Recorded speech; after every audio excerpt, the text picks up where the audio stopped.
The smoke came first, thin, gray, curling up from the pine slope above Little Piney Creek, drifting east toward the Bighorn Mountains. A teamster named R.J. Smith lifted his head from the wagon box he was crouching behind and squinted into that smoke, and he saw what no man at Fort Phil Kearny ever wanted to see. The ridgeline moving. It wasn't the ridgeline. It was horses, hundreds of them, maybe 1,000, riders bare to the waist, paint on their chests, feathers cut tight to the scalp, war shirts the color of dried blood.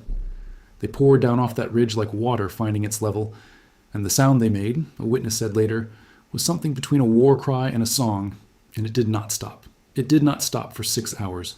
There were 32 men inside that corral, 26 soldiers, 6 civilians. 2 of those civilians were teamsters who'd ridden out that morning hoping to shoot a deer, and instead ended up in the worst place a white man could possibly be on the 2nd of August, 1867. Their commanding officer, Captain James Powell, did not give a speech. He did not exhort. He did not pray out loud.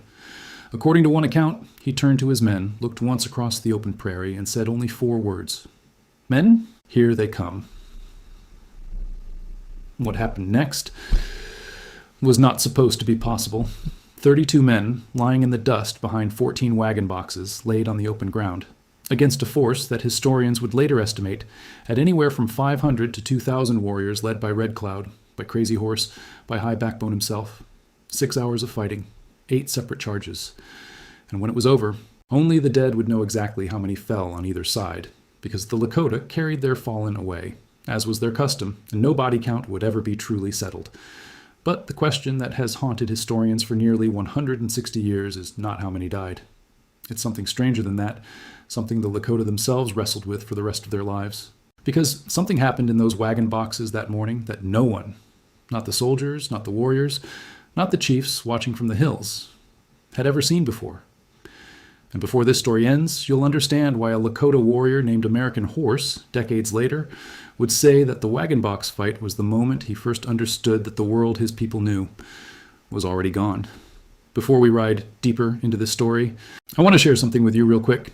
If you've ever wondered what these men actually ate out there on the frontier, the hard biscuits, the bacon, the coffee boiled black over a sage fire. I put together a cookbook called Frontier Kitchen, 14 authentic recipes from the 1840s through the 1890s, adapted from primary historical sources. Real food, the kind that built the American West. The link is in the description, and it's pinned in the top comment. Launch week pricing.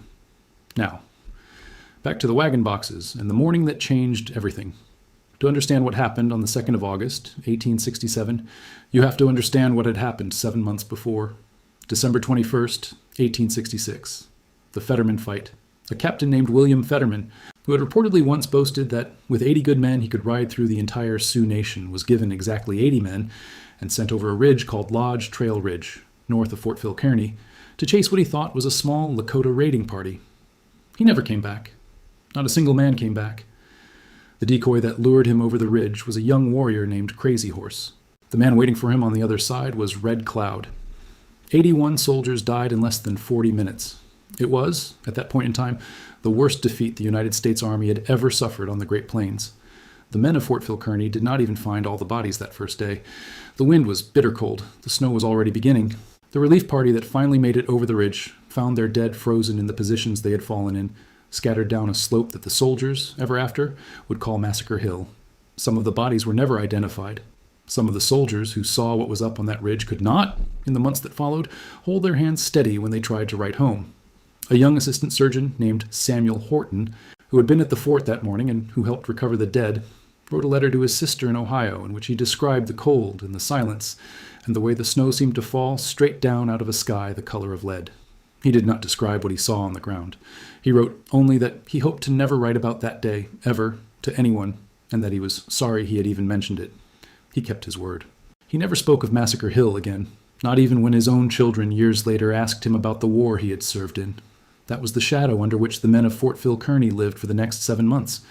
Every soldier who walked out of the gate of that fort in the dead of that Wyoming winter and into the long, muddy spring walked with the memory of those 81 men on his shoulders. What followed was the longest winter in the history of Fort Phil Kearny. The fort sat in the foothills of the Bighorn Mountains, in what was then Dakota Territory, what is now northern Wyoming. It had been built the previous summer as part of a chain of 3 forts designed to protect the Bozeman Trail, the wagon road that ran from Fort Laramie up to the Montana goldfields. The trail cut directly through the last good buffalo hunting grounds the Lakota and Cheyenne had left. Red Cloud had warned the Army not to build it. He had told them, at the treaty negotiations of 1866, that he would consider any fort built on that road an act of war. The Army built the forts anyway. Red Cloud kept his word. You have to understand who Red Cloud was, because he is one of the most underestimated war leaders in American history. He was born around 1822 in what is now western Nebraska. By the time he was a young man, he had a reputation as a warrior of extraordinary courage and a strategist of unusual patience. By his early 40s, he had become a war chief of the Oglala Lakota, one of the 7 council fires of the great Lakota nation. He was a tall man, lean, with sharp features, and a way of looking directly at the person he was speaking to, without blinking, that white officers described as unsettling. He had never lost a major engagement, and he had decided in 1866 that the Bozeman Trail and the forts that guarded it were a matter of survival, not negotiation. For the Lakota and their allies, the country those forts sat in was not just hunting ground, it was the last of the country that was still their own. For 2 years, no wagon train moved on that road without an escort. No soldier rode out alone. The men inside Fort Phil Kearny lived in a state of constant siege. They could not gather firewood without being shot at. They could not hunt without being shot at. They could not even use the privy at night without keeping a hand on a rifle. By the summer of 1867, the men of the 27th Infantry had been fighting this slow, grinding, bleeding war for over a year, and they were exhausted. But that summer, something changed. Wagons arrived from the east carrying long wooden crates marked with stenciled black letters. Inside those crates were the new Springfield model 1866 breech-loading rifles, 50 caliber, trapdoor action. A soldier could open the breech, drop in a brass cartridge, snap it shut, and fire. And then do it again, 8, 10, 12 times a minute. The Fetterman Command had carried muzzle loaders. They had been able to fire perhaps 3 rounds a minute, and only while standing upright, loading powder and ball down the barrel from the front. The new Springfield could be fired lying flat on the ground in the dust, behind cover. The men at Fort Phil Kearny had not yet used these weapons in combat. They had not yet had the chance. Red Cloud and his war council had not seen these weapons either, and what they were planning, in their summer camps along the Tongue River and the Rosebud, was the biggest coordinated attack the Lakota had ever attempted against the United States Army. They were going to wipe out both Fort C.F. Smith and Fort Phil Kearny. They were going to drive the white men off the Bozeman Trail forever. After the great Sundance ceremonies of late July, the warriors gathered. Oglala Lakota under Red Cloud, Minikin Joe under High Backbone, the man some called the war chief of the Lakota Nation, the same man who had taught Crazy Horse to fight as a boy. Northern Cheyenne under their own war leaders, a handful of Arapaho. Estimates of their numbers vary depending on who you ask, and they vary widely. Lakota oral history, recorded decades later, suggests somewhere around 1,000 warriors. Army intelligence at the time estimated as many as 3,000. The truth, like most truths from that summer, lies somewhere in the smoke. Crazy Horse, by the summer of 1867, was already becoming the most famous warrior of his generation. He was perhaps 26 or 27 years old. He was small and slender, with light brown hair, almost wavy, which was unusual for a Lakota man. He spoke very little. He did not paint his face for war the way other warriors did. He did not take scalps. He had a way of riding into battle, by the testimony of many who fought alongside him, that seemed almost careless, as if he had already decided that today was as good a day as any to die, and the bullets and arrows could either find him or not, and either way would be acceptable. He had been at the Fetterman fight. He had been one of the 10 decoys who had lured Fetterman over the ridge, and he had ridden that day, slowly and deliberately, ahead of Fetterman's 80 men, slow enough to draw them on, fast enough to keep them coming. He had not yet seen the war that the wagon boxes were about to teach him. High Backbone, the war leader of the Miniconjou, was older. He had taught Crazy Horse and the other young warriors much of what they knew about fighting. He had been at the Fetterman fight, too. He believed, on the morning of the 2nd of August, that the kind of attack that had worked in December would work again now. He could not have known that the rifles had changed. None of them could have known. What is not disputed is that the War Council could not agree on which fort to attack first. So they split, half rode north toward Fort C.F. Smith, half rode south toward Fort Phil Kearny. The northern group, on the 1st of August, attacked a small group of soldiers and civilians cutting hay in a meadow about 3 miles from Fort C.F. Smith. The defenders, also armed with new rifles, held them off in what came to be called the Hayfield Fight. 3 white men died. The Lakota and Cheyenne suffered more casualties than they had expected. They withdrew. The southern group, the one led by Red Cloud and Crazy Horse and High Backbone, was still moving south on the night of the 1st. They camped in the trees along the Tongue River. They painted themselves. They tied their hair. They prayed. They were not yet aware of what had happened at the hayfields. They were not yet aware that the Army's new weapons could fire faster than any they had seen before. At first light on the 2nd of August, they began to move. About 5 miles northwest of Fort Phil Kearny, on a flat piece of open ground at the foot of a pine slope, a man named Captain James Powell had set up a woodcutting operation. Powell was 39 years old, a career soldier. He had fought in the Civil War, been brevetted for gallantry, and now found himself out on the edge of the world with 60 men under his command, protecting a crew of civilian contractors who were cutting timber for the fort. His second in command was a young first lieutenant named John C. Jenness, who had also served in the war, and who, by all accounts, was beloved by the men. Powell had done something the day they arrived that nobody else had thought to do. He had ordered his men to remove the wooden boxes from 14 of their wagons. The boxes were essentially big rectangular containers, about 10 feet long, 4 feet wide, 2.5 feet deep, made of 1.25-inch oak planking. The wagons themselves, the chassis and wheels, were being used to haul cut timber back to the fort. The boxes, normally bolted to the chassis, were sitting on the open ground, arranged in a rough oval, about 70 feet long and 30 feet wide. Powell had chosen this design because he had been studying Lakota tactics. He had noticed that the Lakota preferred to fight on horseback, in open country and fast charges. He had noticed that they were poorly equipped with firearms, depending mostly on bows and short-range trade muskets, and he had remembered something an older officer had told him after the Fetterman disaster. Indians with bows, that officer had said, cannot overwhelm white men with breech-loaders inside a fortification. Powell had built his fortification. On the morning of the 2nd, around 7 o'clock, Powell divided his command. 14 men went out to escort the empty wagons, heading back toward the fort. 13 men went up to the timber camp, about a mile to the west, to guard the woodcutters working in the pines. That left Powell, Lieutenant Jenness, and 26 men at the Wagon Box Corral, plus, by accident, 2 civilian teamsters who had ridden out from the fort to hunt deer, seen smoke signals on the ridges, panicked, and ended up at the corral instead of the fort. That was the 32. The first warning came from a sergeant on the high ground. He saw movement in the trees. He shouted. Within minutes, the entire valley seemed to be moving. The wood camp to the west was overrun first. The 13 soldiers there were caught in the open and fought a brutal running battle through the timber. Some of them made it back to the fort. Some made it to the Wagon Box Corral. Some did not make it anywhere. 4 civilian contractors were killed in those first chaotic minutes. The Lakota stopped at the wood camp to take the mules and horses, to gather the trade goods, to strip what they could carry. That pause, that brief delay, is one of the reasons any soldier inside the wagon boxes lived to tell the story. Inside the corral, Powell was moving fast. He had each man pick a box. He had them fill the gaps between the boxes with sacks of grain, with ox yokes, with barrels of salt and beans, with anything they could drag into place. He told them to lie down, to stay low, to not fire until he gave the order, to make every shot count. They had 3,000 cartridges per man stockpiled in the corral. That number seems impossible until you understand that Powell had been planning for exactly this moment for weeks. A teamster named Max Littman, a German immigrant who had crossed the ocean as a young man and somehow ended up here in the wilderness fighting for a country he barely understood, later told a reporter from the Sheridan Daily Enterprise about the first moments. He said the men did not speak. He said you could hear, even before you could see them, the drumming of the hooves. He said it sounded like thunder rolling in from the north, but thunder that did not stop, that kept getting louder, that you could feel through the ground under your belly. And then they came. The first charge was a mounted charge, 500 warriors from the southwest, riding in a tight formation, screaming the Lakota war cry, leaning low along the necks of their ponies. They came at full gallop. They expected the soldiers to stand up and fire and reload, the way soldiers had always done. They expected to ride over the corral, kill the men in the time it took to reload, and be done by breakfast. What they got instead was something they had never experienced. Powell waited until the lead riders were less than 100 yards out. Then he gave the order. And every man in the corral fired, and reloaded, and fired again, and reloaded, and fired again. And the sound, witnesses said, was not the steady boom and pause of musket fire. It was a roaring, almost continuous wall of gunfire, like a thunderstorm that did not break. Horses went down, riders went down. The front of the charge collapsed in on itself. The riders behind tried to swerve.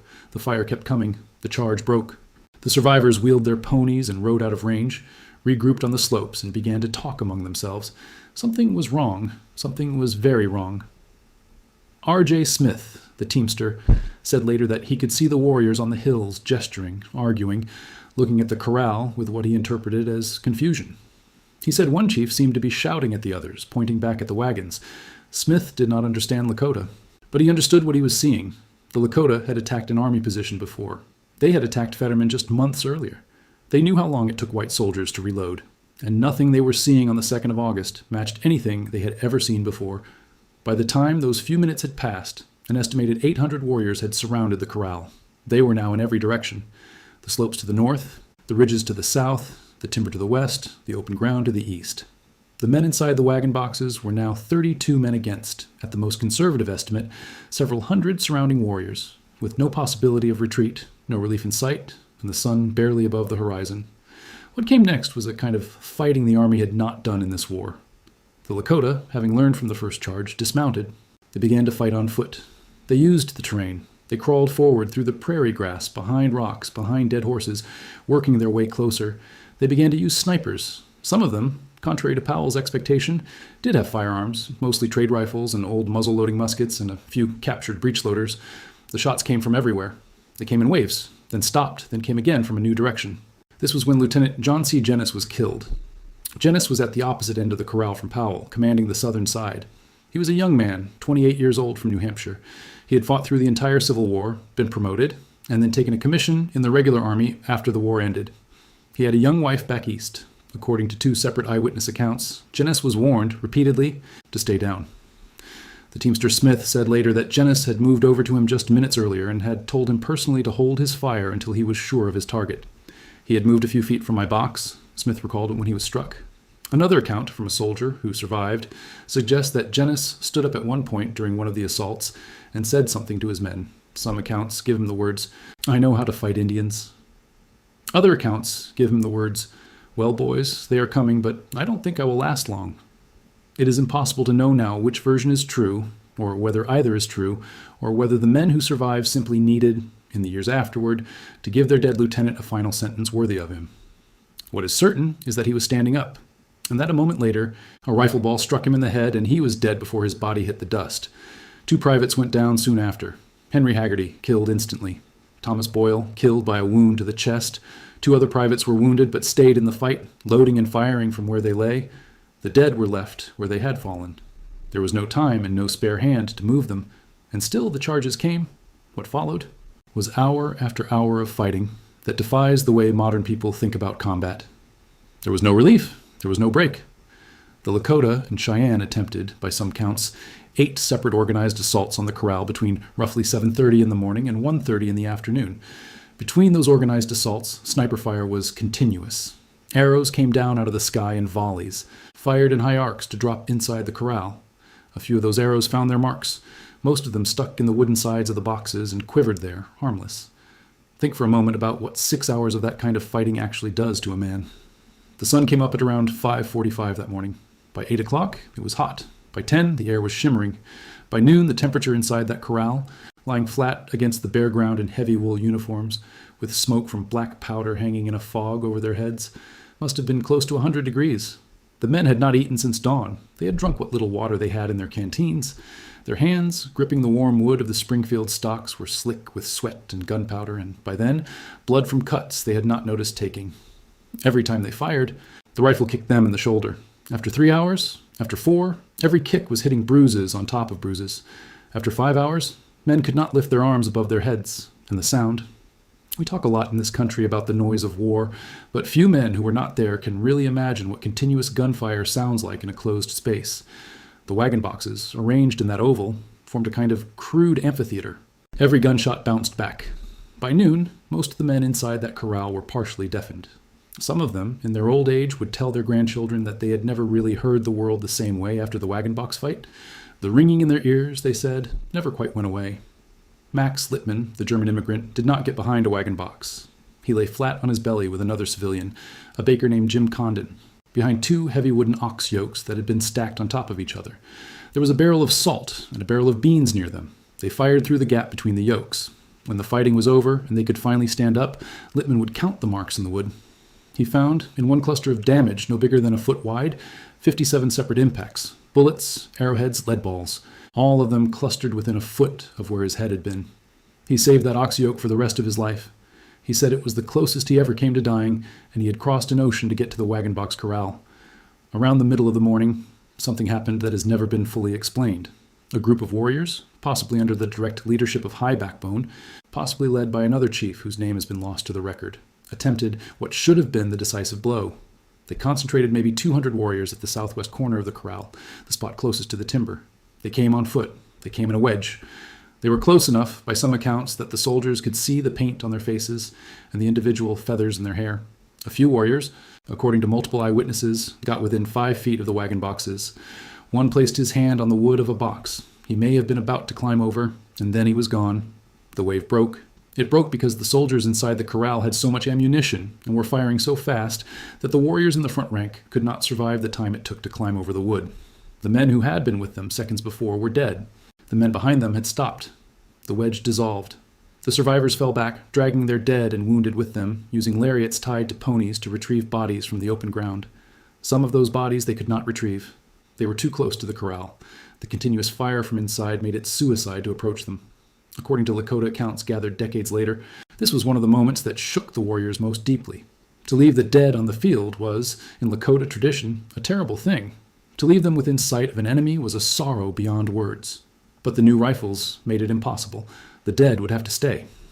Years later, in the 1890s, an old Lakota man named White Bull, who had fought at the wagon boxes as a young warrior, gave an interview to a writer from Bismarck. White Bull was at that point one of the very last survivors of the Great Wars. He said, through an interpreter, that on the morning of the 2nd of August, the warriors had ridden out from the Tongue River expecting another Fetterman. They had expected to count many coups. They had expected to take many guns. He said that what they had found instead was something none of them had words for. He said that even the bravest among them, after the first hour, were looking at each other and asking, with their eyes, what had changed. He said the white men inside the corral were not firing the way white men had ever fired before. He said it was as if every soldier had become 3 soldiers and the bullets did not stop. He said one more thing in that interview that has always stayed with the historians who have studied this fight. He said that during the long middle of the battle, when the sun was high and the warriors were lying in the grass trying to figure out what to do next, he could hear singing. Not from the white men, from his own people, scattered across the slopes around the corral. Old warriors who knew they were going to die that day, singing their death songs in the grass, quietly, so the soldiers would not hear them. Songs that asked the spirits to remember them. Songs that named their fathers and their mothers and the country they had come from. Songs that, White Bull said, he could still hear in his dreams almost 30 years later.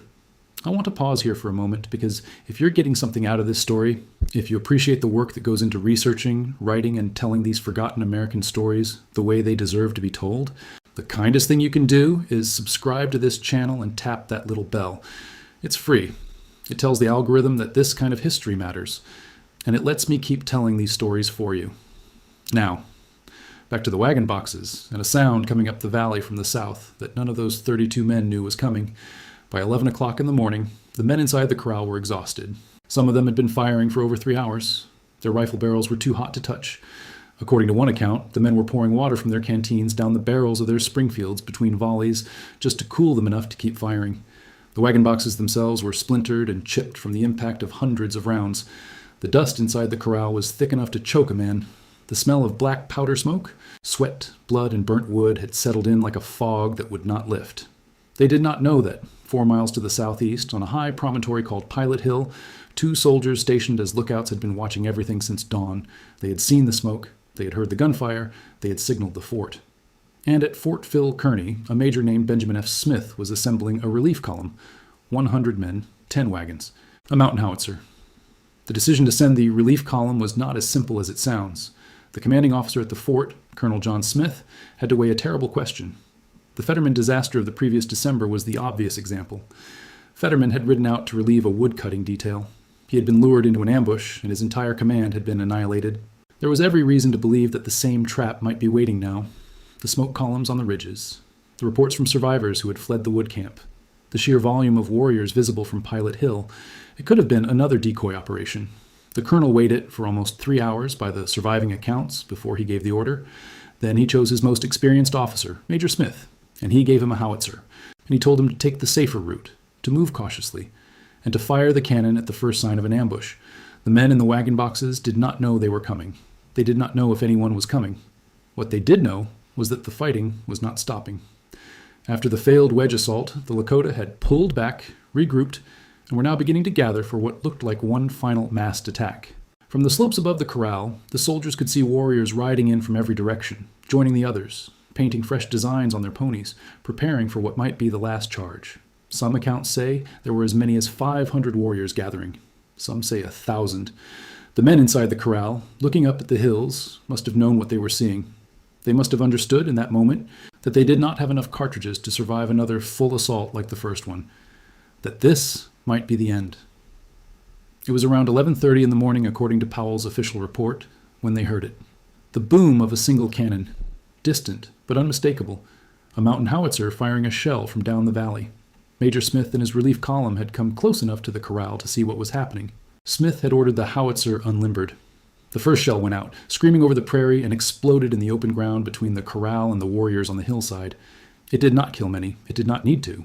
The Lakota and Cheyenne had never faced exploding artillery in this war. The shell, by all accounts from both sides, was the breaking point. The warriors on the slopes wavered. Then they began to ride away. Not in a panicked rout, not yet, but with the unmistakable movement of men who had decided that this fight was over. A second shell from the howitzer chased them, then a third.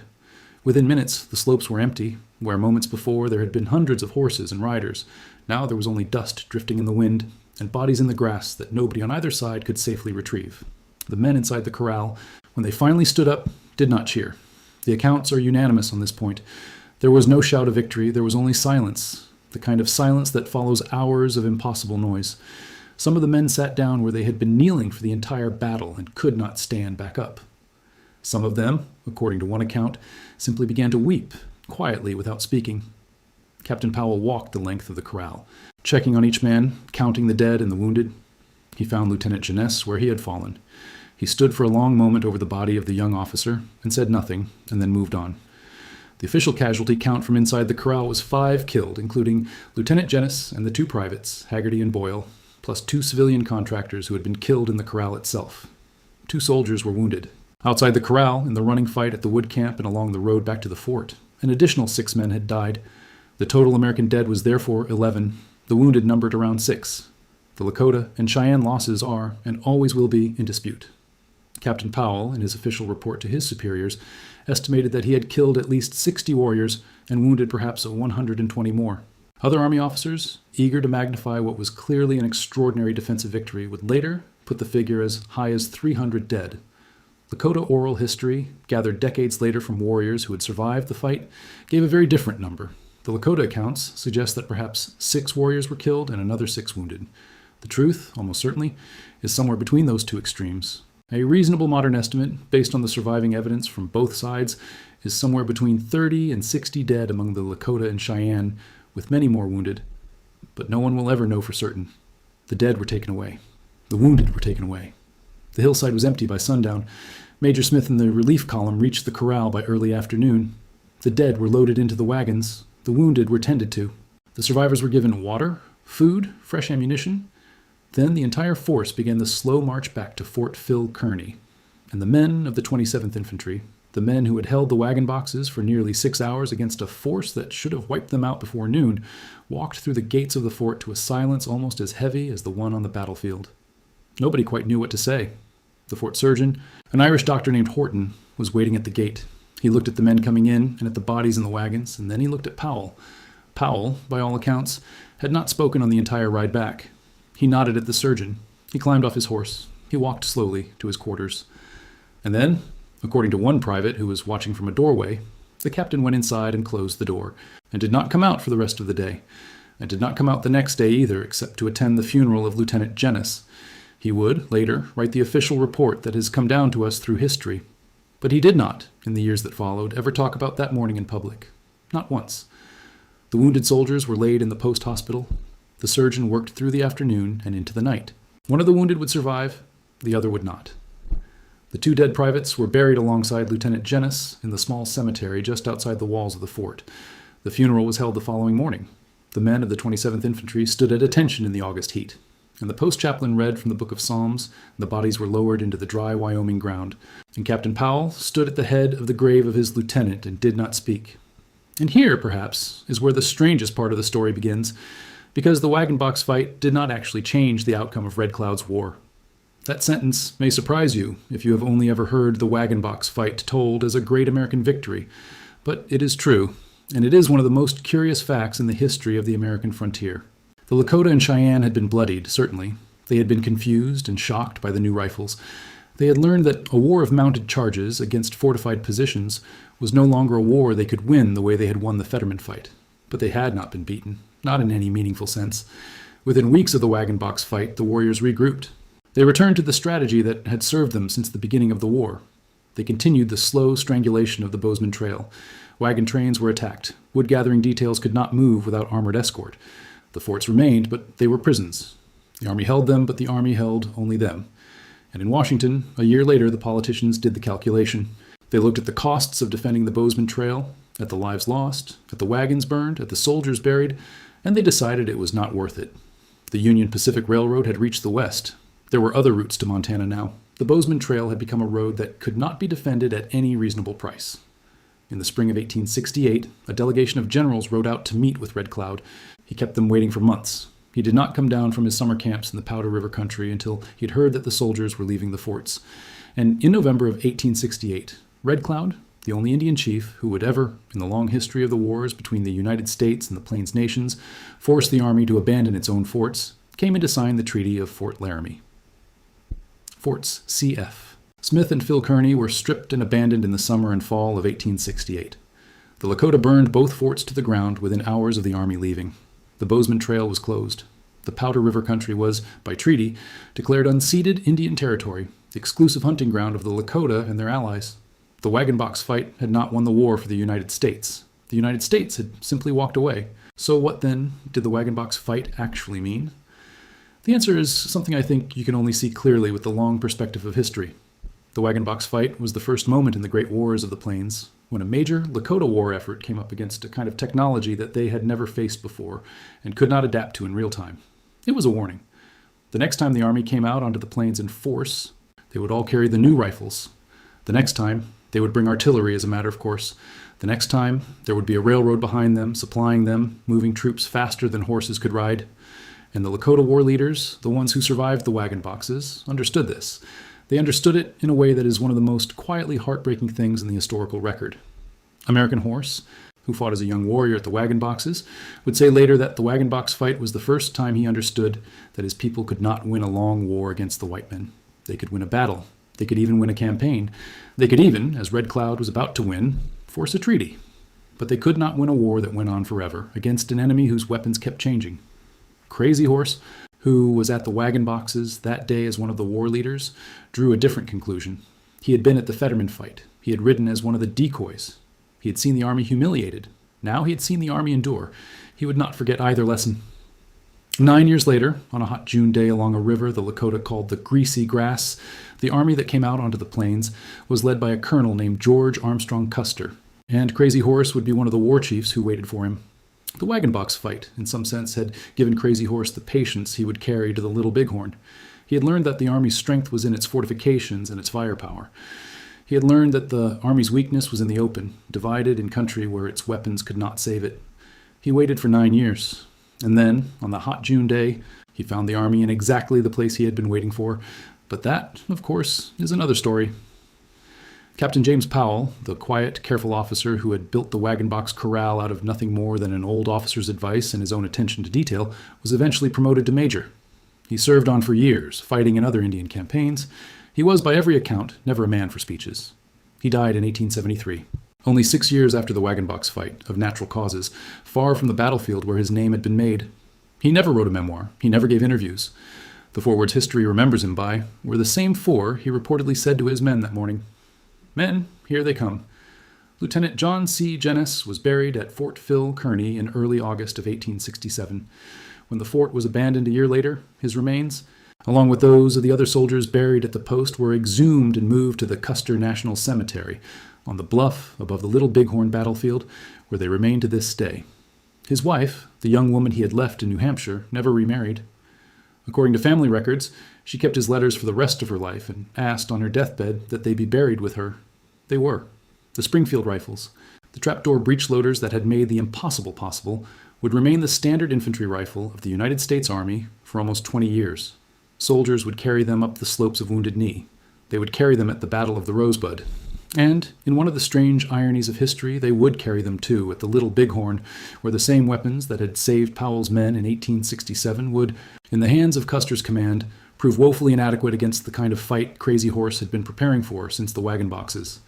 Max Littman, the German immigrant who had crossed an ocean and found himself fighting for his life behind 2 ox yokes on a hot August morning, returned to St. Louis after his term of service ended.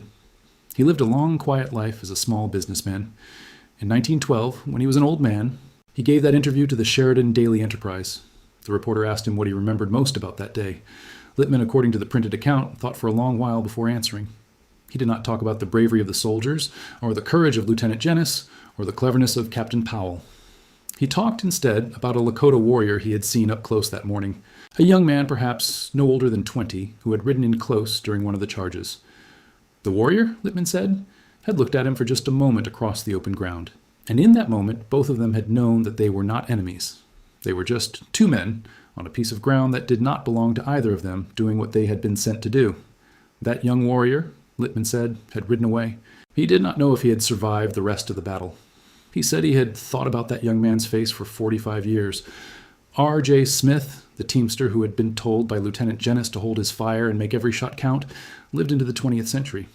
He gave several accounts of the battle to local newspapers in Wyoming and Montana. He always insisted that the lieutenant's last words, as he moved away from Smith's wagon box, were a warning. "Don't expose yourself." Smith would say, years later, that those 3 words had stayed with him for the rest of his life. He had taken them as advice not just for that morning, but for everything that came after. He kept his head down. He survived. The wagon box corral itself, the literal physical structure that had saved those 32 men, was eventually scavenged. After the fort was abandoned, settlers took the wood, the iron, anything that could be hauled away. The ground where the corral had stood went back to prairie. For decades, the site was unmarked. It was only in the early 20th century that a monument was placed there, a simple stone marker near the modern town of Story, Wyoming. People still visit. The country around it has not changed much. You can stand where the corral stood, and you can look up at the same slopes where Red Cloud and Crazy Horse watched the fight. And the wind comes down off the bighorns the way it did that morning, and the silence is enormous. If you go there in early August, around the anniversary of the fight, you can sometimes find the wildflowers blooming yellow and purple in the long grass, and the only sound is wind and birds. And it is almost impossible to imagine that for 6 hours on a Friday morning in 1867, this peaceful, flat piece of ground was the loudest place in the American West. 32 men, 31 Springfield rifles, 3,000 cartridges per man, 8 charges, 6 hours, 5 dead inside the corral, 6 dead in the country around it, an unknown number of Lakota and Cheyenne warriors lost forever, and a war that, despite all of it, despite every act of courage on that hillside, the Army still walked away from a year later. There is a kind of weight to that fact that the soldiers who fought at the wagon boxes had to carry for the rest of their lives. They had done the impossible. They had survived. And the country they had fought for had then, in some quiet office in Washington, decided that the country they had bled for was not worth keeping. The forts were abandoned. The trail was closed. The Powder River country was, by treaty, given back to the people the soldiers had been fighting. And the men who had held the wagon boxes went on with their lives, married, had families, raised cattle or sold dry goods or worked for the railroad, and most of them never spoke much about the 2nd of August, 1867, because most of them did not know what to make of it themselves. What had it been for? That is the question that haunts every long war. The men who fought it rarely know. They only know the morning they survived. I want to leave you with one last thing. A few years after the Wagon Box Fight, a Lakota man named Fire Thunder, who had been there that morning as a young warrior, was asked by a white reporter what he remembered of the battle. He thought for a long while. Then he said something that has been quoted many times in the histories. He said, "We were brave that day. The white men were brave too. We did not understand the new guns. Many of our people fell. But the truth is, we knew, all of us knew, that even if we had killed every soldier in the wagon boxes, more would come. They would keep coming. They would always keep coming. And after a while, we knew this was the last good fight we would have." The last good fight. That is what Fire Thunder called it. Not a defeat, not a victory. The last good fight. A fight that meant something even though it changed nothing, except in the slow, deep way that all great battles change the men who survive them. That is the Wagon Box Fight. That is what those 32 soldiers did on the 2nd of August, 1867, on a flat piece of open ground at the foot of the Bighorn Mountains, when the impossible came over the ridge in a wave of horses, and they held. If you want to taste the food that built the American West, the same hard, plain food that those soldiers at Fort Phil Kearny ate, that those teamsters and woodcutters cooked over sage fires, I put together a cookbook called Frontier Kitchen, 14 authentic recipes from the 1840s through the 1890s, adapted from primary historical sources, written for your modern kitchen. The link is in the description, and it's pinned in the top comment. If this story moved you, if you've gotten something out of riding along on this one, the best thing you can do is hit that subscribe button, leave a comment telling me what part hit you hardest, and share this with someone who would want to hear it. There are more stories like this one coming, stories that the textbooks left out, stories that deserve to be told the way they really happened. Until next time, partners.